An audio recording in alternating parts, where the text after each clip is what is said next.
Welcome back to New York Links. Now here's Janelle Bonterre with this week's news update. Greetings, I'm Janelle Bonterre for Zync TV New York Links and One Caribbean Radio 979 HD2 with your weekly Caribbean news update. Topping up our headlines, Stephen Marley, the son of reggae king Bob Marley, has put up his house in Florida for bond in an effort to secure his friend Buju Banton's release from jail. One of the conditions for bail stipulated that Banton had to secure a U.S. $250,000 bond. Stephen Marley then stepped up and has offered his house, valued at $350,000 as security.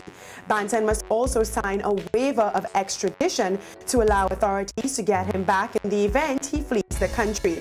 Now, although Banton has been granted bail, he will not be released from jail just yet. On Wednesday, U.S. Magistrate Anthony Porcelli delayed Banton's release for 5 business days to allow federal prosecutors to appeal to U.S. District Judge James Moody. If Moody rules in Banton's favor, the singer will still have to persuade an immigration judge to allow his release. Buju Banton, whose real name is Mark Myrie, is accused of conspiring to buy cocaine from an undercover officer. He's been held without bail since his arrest in December of 2009. Judge Moody declared a mistrial for Banton last month after jurors said they couldn't reach a verdict. He's expected to have a retrial in December. If convicted, Buju Banton could face up to life in prison. And in other news, health authorities in the region are taking no chances with the cholera epidemic in Haiti and are getting themselves ready for the possibility of it spreading outside the Caribbean country. Up to this week, there were 3,342 confirmed cases, including 259 fatalities reported in Haiti. The Pan American Health Organization says its Caribbean Epidemiology Center in Trinidad is helping ministries of health to mobilize and be prepared for any potential cases in the other islands. Since cases of cholera emerged in Haiti last week, several countries have gone on high alert. Meanwhile, in Barbados, Prime Minister David Thompson will be accorded a farewell befitting his prominence and exemplary contribution to the country at a state funeral on Wednesday, November 3rd at the historic Kensington Oval. Admission to the service will be by ticket only.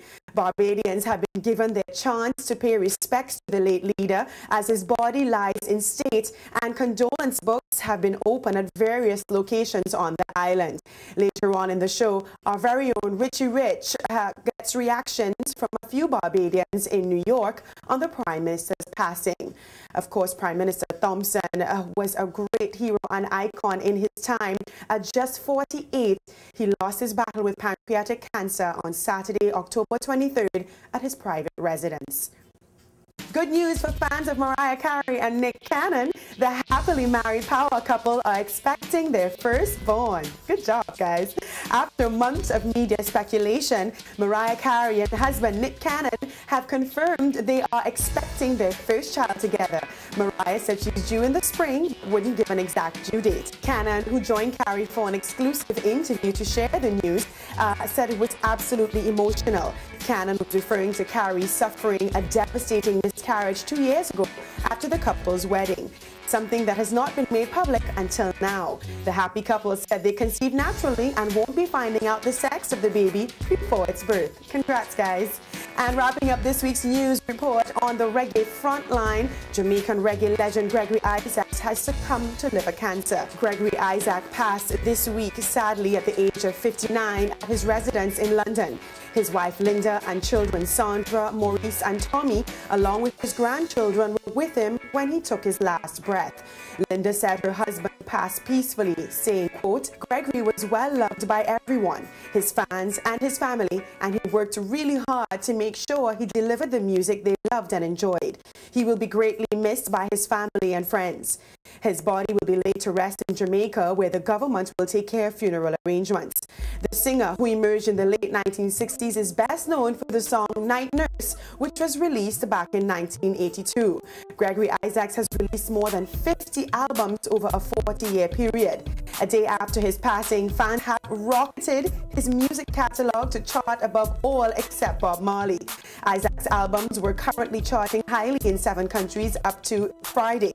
He was not charting in the top 10 prior to his death, but fans worldwide seem to have jumped online to purchase his catalog albums. I'm Janelle Bonte with your weekly Caribbean news update. Stay tuned to Zync TV New York links and One Caribbean Radio 979 HD2 for more news and information right here. We are back after these messages.